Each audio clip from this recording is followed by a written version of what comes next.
Stevie B and I'm an alcoholic. Proud member of the West Side Men's Group. Nice. And yes, I'm really in the West Side Men's Group. Nice. And a lot of people get myself, but other than the beard, a lot of people think that James and I look exactly alike. So just want to say we are not twins, okay? So don't keep asking me that. We do have the same sponsor, but we know we are not twins. James, where am I speaking this Sunday night?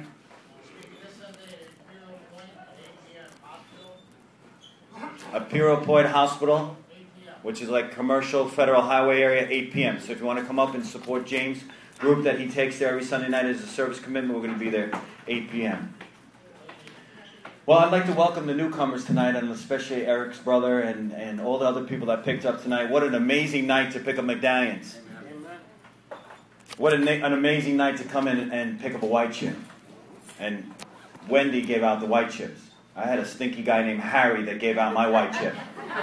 So you guys are very blessed.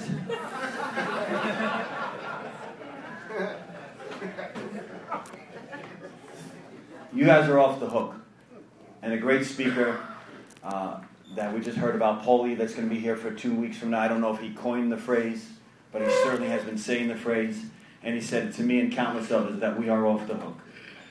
And that's really the truth. And what he means by that, or what I mean by that, is this. You're already here. Even if you used today, in this meeting, you're already here. You don't have to come in. You're already here. You're already part of the solution. And even if you want to use, again, you never have to. Something that I found out over the recent years is that a feeling is not an action. And just because I feel like I want to get high, or just like I feel like I want to do something, that doesn't make it that I have to do it. What you're going to learn through these 12 steps is God gives us enough strength to have enough pause, so that we don't have to follow through on a feeling. Now, something that I've been saying over the last 12 weeks is that all action is born in thought. All action is born in thought, but that doesn't mean that all thoughts need to be born into action. Listen to what I'm saying. If you have a feeling that comes over you tonight at 13 years, at whatever amount of years that you have, at 13 days, at 13 hours, that you want to go out and get loaded tonight, you don't have to follow through on that.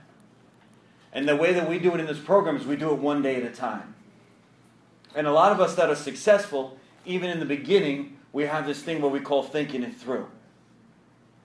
And I told this story over the last 11 weeks, but this is next week is my last week here. And for those that want to sing the song, this is it.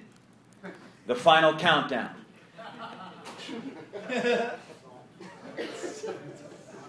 Okay, you can sing. I was in the house and I had just relapsed. And my parents came down from New York, and my wife was working in the store with my parents, and I had told them that I was in a meeting down in Miami with Maurice Gibb, who's since passed away sober with many years of sobriety. And I said I was in a meeting at Little River Club with Maurice Gibb, and I was in the house getting high. And my parents came home, and my wife came home, and that's like the most dreaded tire sound in the world, because for me, I was in the house and I was drinking and I was doing other things, and every time I heard cars, I would run to the window, and then I would run back, and then I would run again to the window, and I would run back. And so after 722 run over to the windows and running back, I figured they're not coming home anytime soon. And I got to some real drinking. And the next time I ran over, they were in the driveway. Now, I don't know if that ever happened to you, where your intense fear, everything crushes down. You know you can't get sober in 60 seconds. It's not going to happen. You laugh, but some people try to do that. They come to meetings loaded. And the same way that I wasn't able to pull it off in front of my parents, you can't pull it off in here.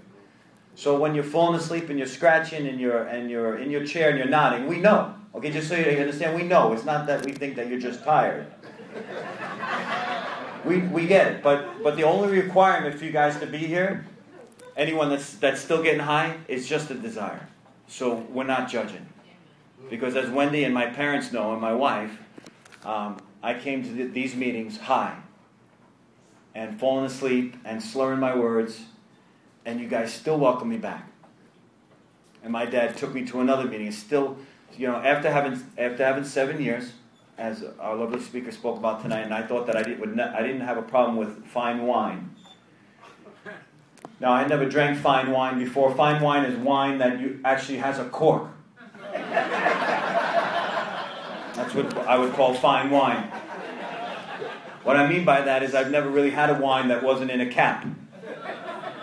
So you actually need utensils to open up the bottle. And I thought to myself, I could be a fine wine connoisseur, that's right. Because when I came into the program when I was 22 years old, very similar to your story, I came in through Narcotics Anonymous, and I was an addict through and through. But I found my hope, my strength, and my love in Alcoholics Anonymous, but I never felt that I was an alcoholic. I knew I was a drug addict, and in Alcoholics Anonymous, respect for the program, I call myself an alcoholic. But I never really believed I was an alcoholic. I always believed that I was a drug addict who liked Alcoholics Anonymous, very similar to what Daniel said. I was a drug addict that liked AA. And I loved the big book. I loved the text of the big book. I loved the God of the big book. I love everything about AA except I wasn't an alcoholic, and that's a little bit peculiar. That's like, going into a professional bowling league, but you're a baseball player. And every time they come up to you, say, I'm going to pass.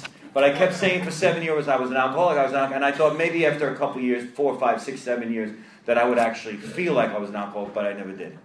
And in New Orleans, where William is right now, we were on our honeymoon at Emerald Lagasse's restaurant, and I looked over and they were pouring some fine wine into a decanter, and they were letting it breathe. And at that moment, all action is born in thought, and I thought that I could drink fine wine, and 2 years later I did. And it wasn't fine wine, but it could have been fine wine. I was shooting for fine wine. It still ended up one of the wines with the cap on it. And then that wine brought me to other alcohols, and I became, and this is what I wanted you guys to hear, anybody that might be here for the first time, or anybody that's new, or any of the young people that think that we don't get let me tell you something, what happened to me. All I ever wanted to do was not smoke the drugs that I came in here with, and what I became was a big book alcoholic. I loved to drink, and I was crippled and I was crushed, and brought me into Alcoholics Anonymous. And now when I say I'm Steve, I'm an alcoholic, although sometimes I forget, and tonight we were at a restaurant for my grandfather for his 89th birthday, and people were drinking wine. My family didn't see it. I saw it from across the room, from 7 tables away. They were looking at their crab and different items. My wife was eating her shrimp. And my one eye was looking 7 tables away. And I saw that fine wine. And I saw that it wasn't with a cap. And for just a split second, I'm thinking, Rhonda, you know what?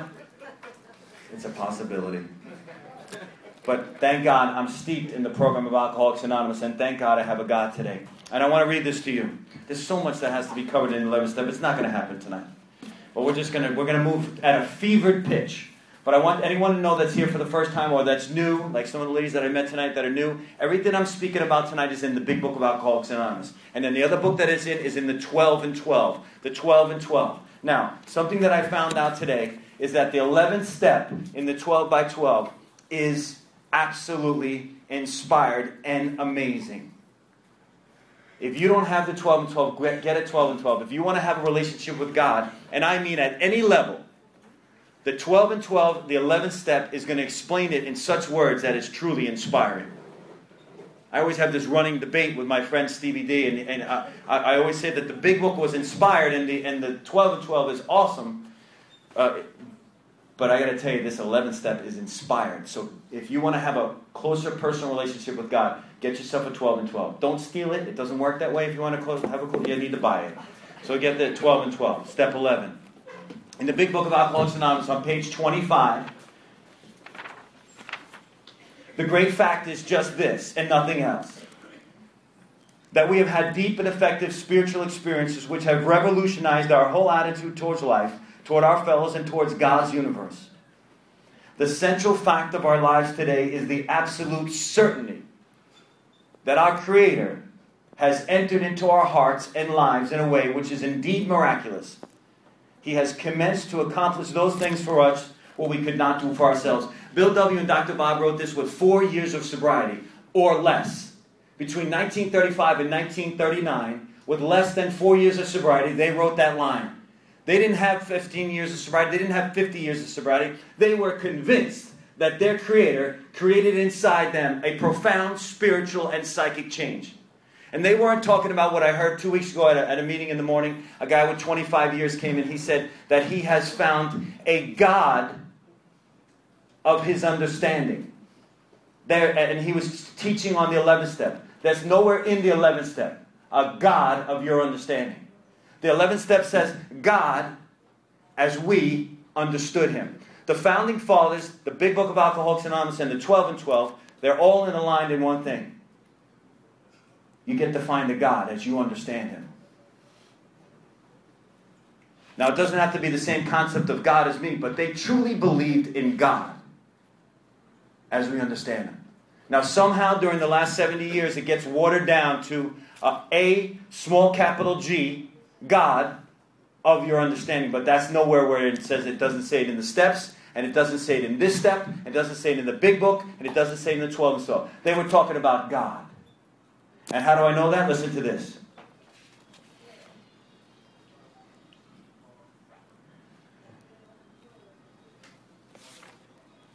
Prayer and meditation are our principal means of conscious contact with God. That's the way they started off.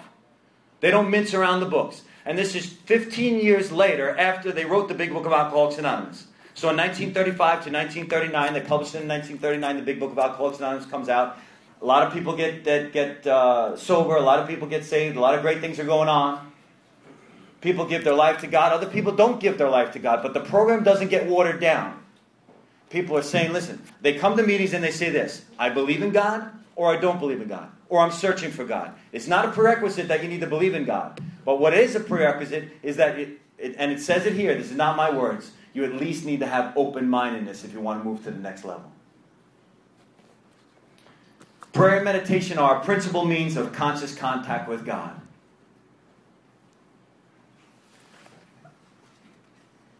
Those of us, and you're going to love this, this is in the 12 and 12. Never read this before out loud.